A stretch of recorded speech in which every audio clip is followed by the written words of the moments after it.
Ambassador Thylex had been dreading this negotiation for cycles. The Corvan hegemony had taken 3 systems, enslaved 12 colonies, and their supreme warlord had personally executed the last 5 diplomats who tried to negotiate. "Are you certain you only want 1 guard?" the council asked for the 10th time.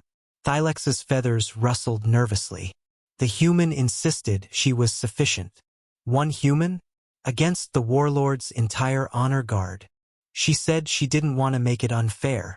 The council assumed the human meant unfair to herself. They were wrong.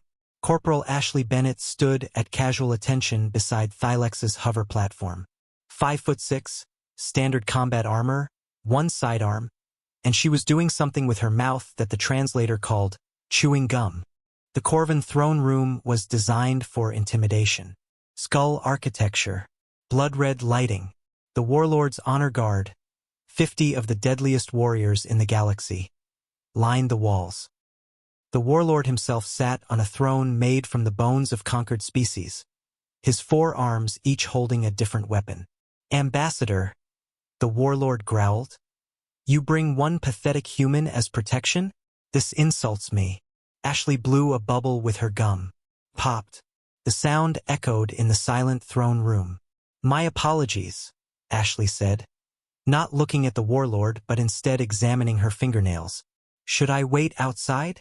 Don't want to make you nervous." The warlord stood, all 12 feet of him. "You dare. Sit." Ashley didn't shout. She didn't even look up. She just said it the way someone might tell a dog to stop begging at the dinner table. The warlord sat. Everyone, including the warlord, looked shocked.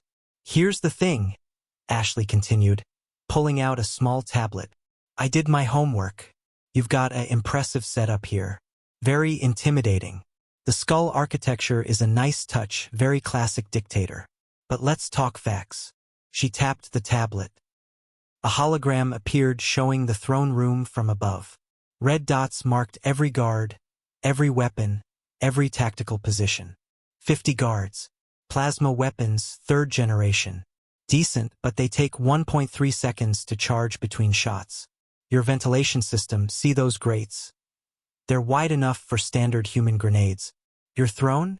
Impressive, but it's load-bearing for this entire section of the palace. 1 structural charge and this whole wing collapses. The warlord's grip tightened on his weapons. Ashley continued, still casual.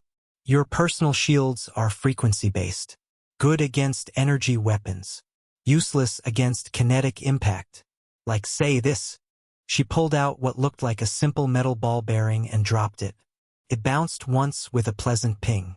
"That's a microsingularity generator. Fake, obviously, the real ones are smaller. But you didn't know that for those 3 seconds, did you? Your heart rate just spiked. Well, hearts. You've got 3, right? Upper thorax, lower thorax, and that backup one near your spine." The warlord's eyes widened. That information was classified beyond classified. "Now," Ashley said, finally looking up and making eye contact, "let's discuss what happens if you don't surrender. Option 1. Conventional assault. I'll be honest, you'll probably kill me. But humans are social creatures. We hold grudges. My death triggers what we call a proportional response. Ever heard of Earth's Ghost Protocol?" Silence. "No? Interesting policy. Any human military death in diplomatic settings triggers automatic deployment of something called the Chicago Unit. 12 humans who specialize in what we call aggressive negotiations. They once made an entire species extinct by accident during a training exercise. Paperwork error. Very embarrassing." She was lying. There was no Chicago Unit. But the Corvans didn't know that. Option 2. I survived the fight. This is worse for you. See, I'm from Australia. You know what Australia is? The warlord's translator struggled. Death. Continent. Murder Island? Place where everything evolved to kill. That's the one. I grew up wrestling creatures that your honor guard would classify as war crimes. I'm being polite right now. Professional. But if we fight, I stop being professional. I become Australian. One of the honor guard dropped his weapon. Option 3, Ashley said, smiling now, And somehow that was worse. You surrender, sign the treaty, return the systems, release the slaves, and everyone goes home alive to complain about this interaction over drinks. The warlord was silent for 30 seconds. You're bluffing. You're one human. You cannot. Ashley sighed, pulled out her sidearm, and shot the ceremonial banner behind the throne. Caught fire. Then she shot the automatic fire suppression system before it could activate. Then she holstered the weapon and checked her watch. That banner was woven from the silk of your homeworld's sacred moths. Takes 300 years to make one. The fire will reach the throne in about 40 seconds.